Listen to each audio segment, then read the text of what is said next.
What's up, guys? Straight from the chest. My name is Justin Groth, and guys, I want to thank you for tuning in with me on another installment of my personal development podcast. Guys, I'm very grateful to have you. As you already know, if you've been tuning in with me for any length of time, you know that I'm indebted to your viewership and your listening ear. And for those of you who are new, I want to welcome you to the channel. Hopefully, you take away some value from the things that I say.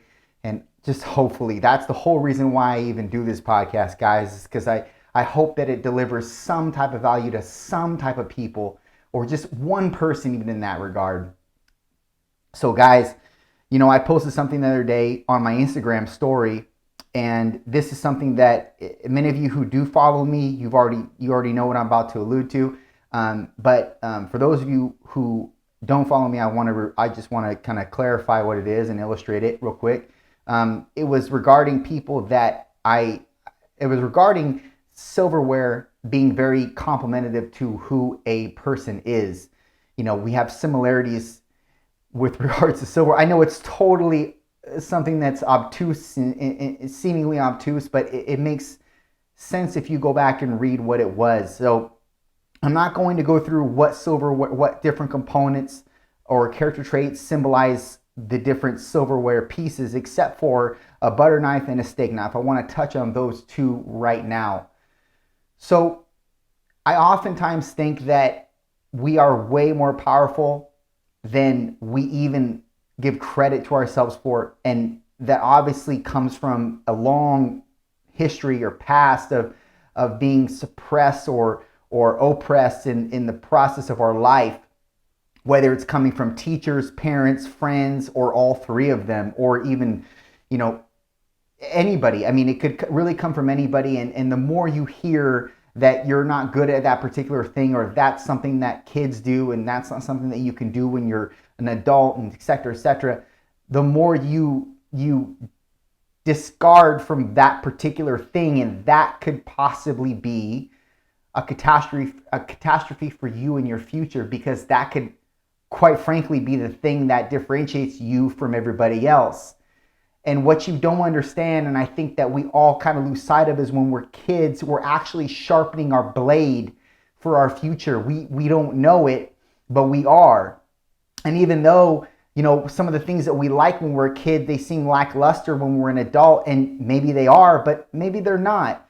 And the focus should be you doing the thing that you love to do, and that's it. And that sometimes is overlooked in life because I'll tell you why. Because money. Because that's not probably something that we can make money at, or that's not something we can make a lot of money at. And so I've talked about this before, but sometimes we put the cart before the horse in that regard, meaning we talk about what we want to buy instead of talk about what we want to do that's going to enable us to buy the things that we want to buy, and probably even more than we want to buy at that current time. But that shouldn't be the focus. The focus should be to instill the value in other people that you're gifted at, whatever you're gifted at. That could be through your voice. That could be with your hands. I mean, really, that could be through a multitude of things with just your voice and just your hands. But if you lose sight of how sharp you actually are because of other people's voice or claim on your person, you'll lose sight of your legacy. You'll lose sight of your path in life that will ultimately leave your legacy. And that's why I say you'll lose sight of your legacy. But you maybe don't think about it in that long term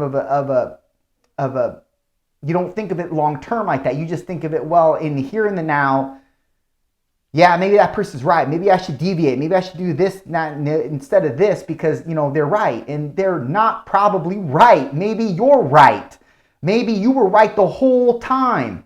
Maybe you let too many people in and dull your blade. Maybe you were actually a steak knife and you started out that way, but then all throughout the years you started to get dull because the wrong people. And that's a problem. And that's what I want you to understand.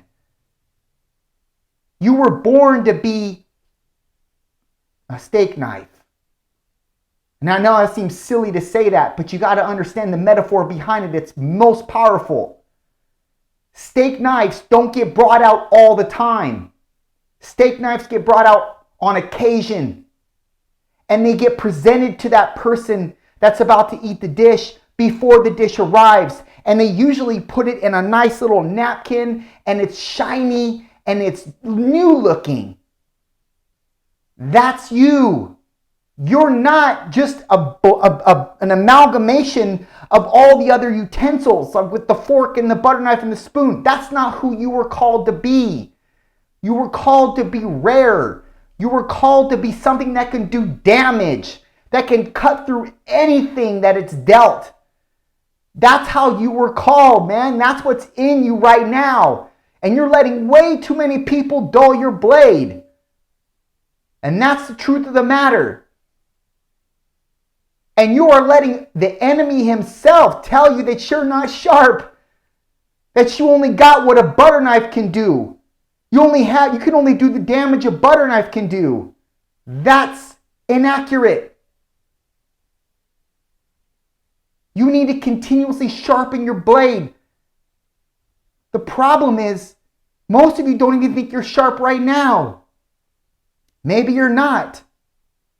Maybe you're not because you've allowed so many people to speak fallacies over you. Maybe you're not because you've been hanging around the wrong people way too long. Maybe you're not because you allow the voices that tell you, yeah, man, that's not right. Yeah, that's something that's stupid, that's idiotic. Don't do that. You've allowed them to take the driver's seat instead of you. And I say you with a pretense on God, because God is the one that gave you the gift in the first place, Jack. But it's you need to understand. You need to understand that this is something that is able to leave your legacy, that is able to instantiate your footprint on this earth. You're letting way too many people dull your blade, and that's a problem. Because let me be honest with you. The enemy knows how sharp your blade is, and he hates that, and he's fearful of that because he's fearful of the damage that you can do. The problem is you're not understanding of the damage you can do. And that dates back to who you involve yourself with and what you allow in. Stop allowing people to speak fallacy over you. Stop allowing people to speak inaccurately of you. Start talking back. Because everything and everybody around you that's talking that way, they're fearful or intimidated of you. And they don't want you to do damage. The enemy doesn't want you to do damage. Because the damage you're going to do is going to be a direct illustration of what God is doing in and through your life. And the devil hates that.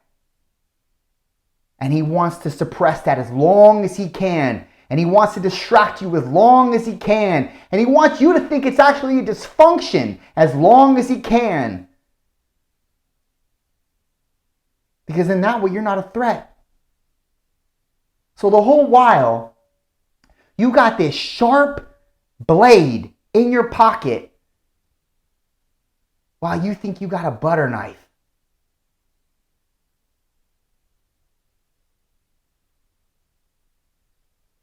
That's a problem.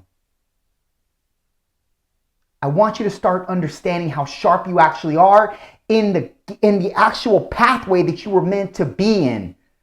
Maybe you're right. Maybe you're not meant to be in this pathway over here, and that's why you don't feel sharp. Get out of that path. You're remarkable at doing something. You're remarkable at it. And you do it with the least amount of effort. So stop doing the thing that you suck at and trying to get better at that. That's backwards. Your life is simple. You're making it too complicated. You're allowing people to dictate your path instead of the one who created you and created the gift in you to go in the certain path that you were meant to go in, and that's God. Start listening more to God and start diffusing what people are saying. Because if you can feel it viscerally, I promise you, that's not on coincidence. That's on purpose. That's something that you need to listen to. And you can continue to discard it and discount it, think that it's not anything. It's just something that it's something that you just, you dream about, you have a little vision for it. It's not a big deal. It's not something that's, realistic. Wrong. That could be real for you. That could be real. You could be exactly what you're called to be if you put time into it. If you put continuous faith into it. If you believe in yourself. You don't believe. That's it. That's the problem. You don't believe you're sharp. You believe you're dull. You believe the lies. You've picked them up and you've adopted them. And that's your dysfunction. It's not what God put in you. God doesn't make dysfunctional things.